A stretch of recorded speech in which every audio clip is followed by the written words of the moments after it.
Hi, my name is Mary Catherine, and today I'm going to be reading you Ferdinand the Bull by Munro Leaf. The story of Ferdinand.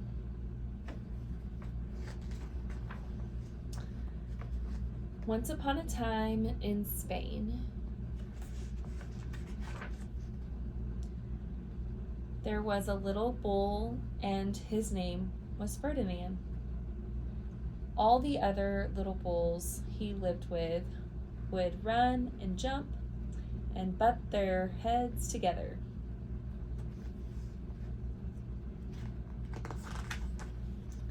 But not Ferdinand. He liked to sit just quietly and smell the flowers.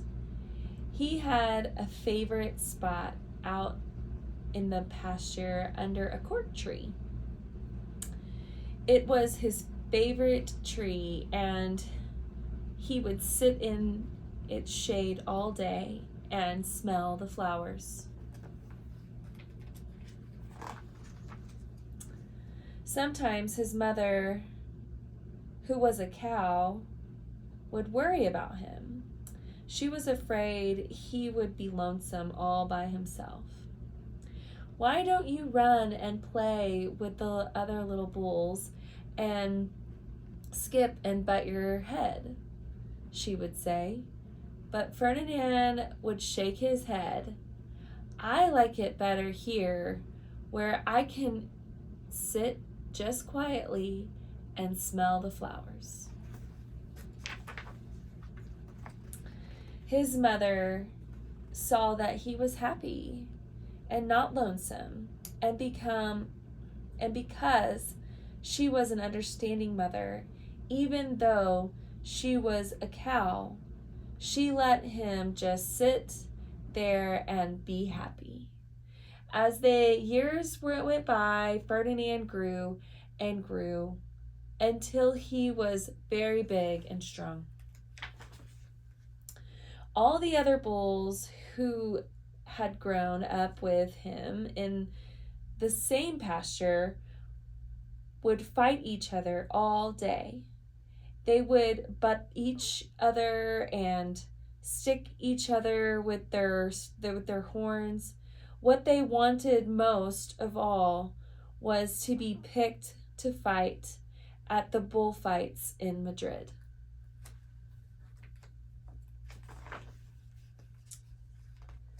But not Ferdinand. He still liked to sit just quietly under the cork tree and smell the flowers.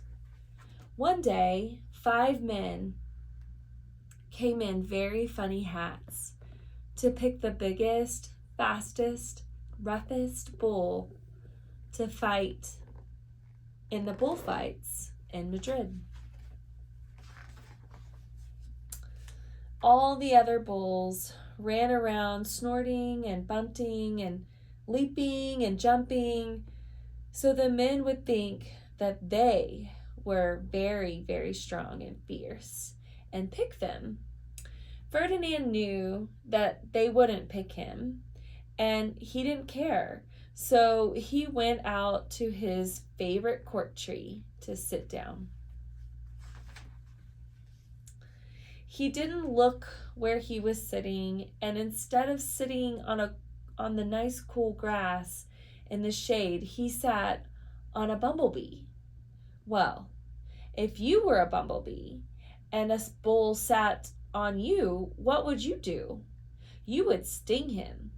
And that is just what this bee did to Ferdinand. Wow! Did it hurt? Ferdinand jumped up with a snort. He ran around puffing and snorting, bunting and pawing the ground as if he were crazy. The 5 men saw him, and they all shouted with joy. Here was the largest and fiercest bull of all, just the one for the bullfights in Madrid.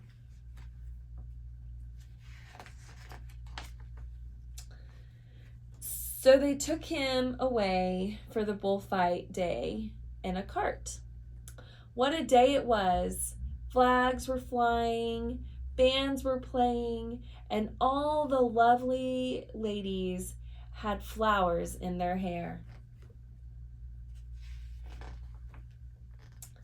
They had a parade into the bull ring.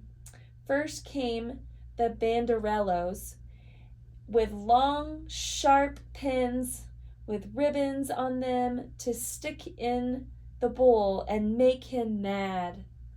Next came the picadoras, who rode skinny horses, and they had long spears to stick in the bull and make him madder.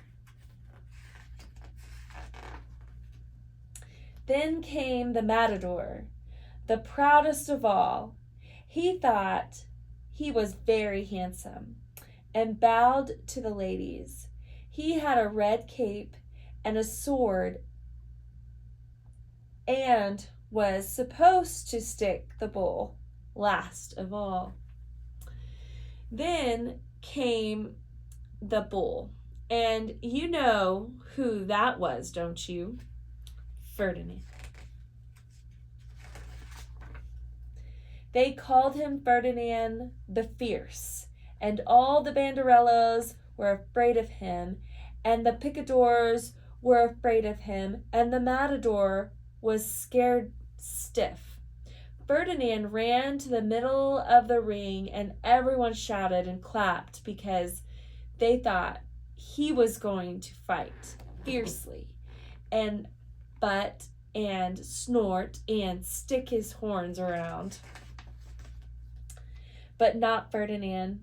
When he got to the middle of the ring, he saw the flowers in all the lovely ladies' hair, and he just sat down quietly and smelled. He wouldn't fight and be fierce no matter what they did. He just sat and smelled. And the banderellos were mad, and the picadors were madder, and the matador was so mad he cried because he couldn't show off with his cape and sword. So they had to take Ferdinand home. And for all I know, he is sitting there still under his favorite cork tree, smelling the flowers, just quietly. He is very happy. This is a story of Ferdinand and a little bull who would rather sit and smell the flowers than fight in the bull ring. The end.